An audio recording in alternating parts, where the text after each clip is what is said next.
4 सवालों के जवाब कासिम के साथ चल रहे थे, कभी याद बनकर, कभी बोझ बनकर।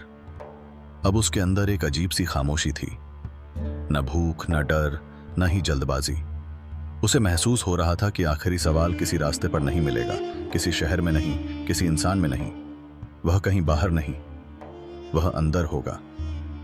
रात गहरी हुई, वीरान मस्जिद में हवा तक थम गई और फिर वही धुआं धीरे धीरे जाहिर होने लगा। जिन्न अहद सामने था। इस बार उसका कद पहले से छोटा लग रहा था, आवाज कम भारी, मगर सवाल सबसे वजनी।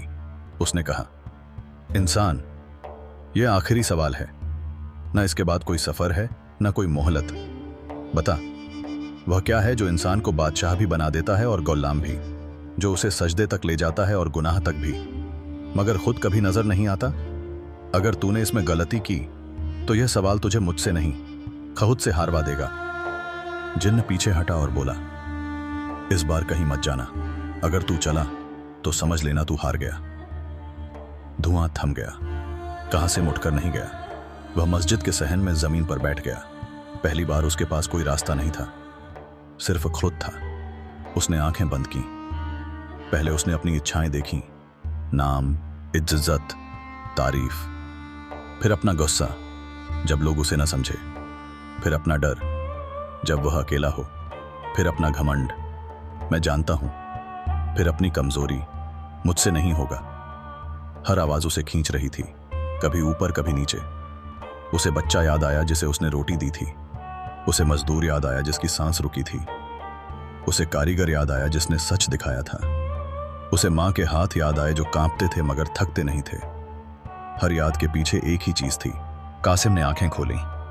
उसने खुद से कहा, जो मुझे अच्छाई की तरफ खींचता है वही मुझे बुराई की तरफ भी खींच सकता है। जो मुझे ऊंचा कर सकता है वही मुझे गिरा भी सकता है। यह बाहर नहीं, मेरे अंदर है। उसके होंठ हिले धीरे से, लगभग फुसफुसाहट में, नफ्स। धुआं फिर उठा। जिन्न सामने आ खड़ा हुआ। बोल, उसने कहा। क्या देखा? कासिम ने सीधी नजर से देखा और कहा, वह चीज नफ्स है, वही इंसान को बादशाह बनाता है और वही गुलाम, वही उसे ऊपर उठाता है और वही गिराता है। जिन्न की आंखें लंबे वक्त तक कासिम पर टिकी रहीं। फिर उसने गहरी सांस ली, ऐसी सांस जैसे सदियों बाद ली हो।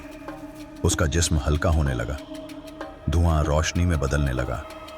जिन्न बोला, आज तूने सिर्फ अपने सवाल पूरे नहीं किए, तूने मुझे भी आजाद कर दिया। कासिम चौंक गया। तुम? जिन्न ने कहा, मैं भी अपने नफ्स का कैदी था। जो इंसान इसे पहचान ले वह किसी जिन्न से नहीं डरता। और जिन्न गायब हो गया। सुबह की अजान हवा में फैल रही थी। मस्जिद अब वीरान नहीं लग रही थी। कासिम उठा। न वह बादशाह था, न आलिम, न फकीर। वह बस एक ऐसा इंसान था जो अपने अंदर झांक चुका था। जो अपने नफ्स को पहचान ले, उसे किसी जिन्न के सवालों की जरूरत नहीं रहती।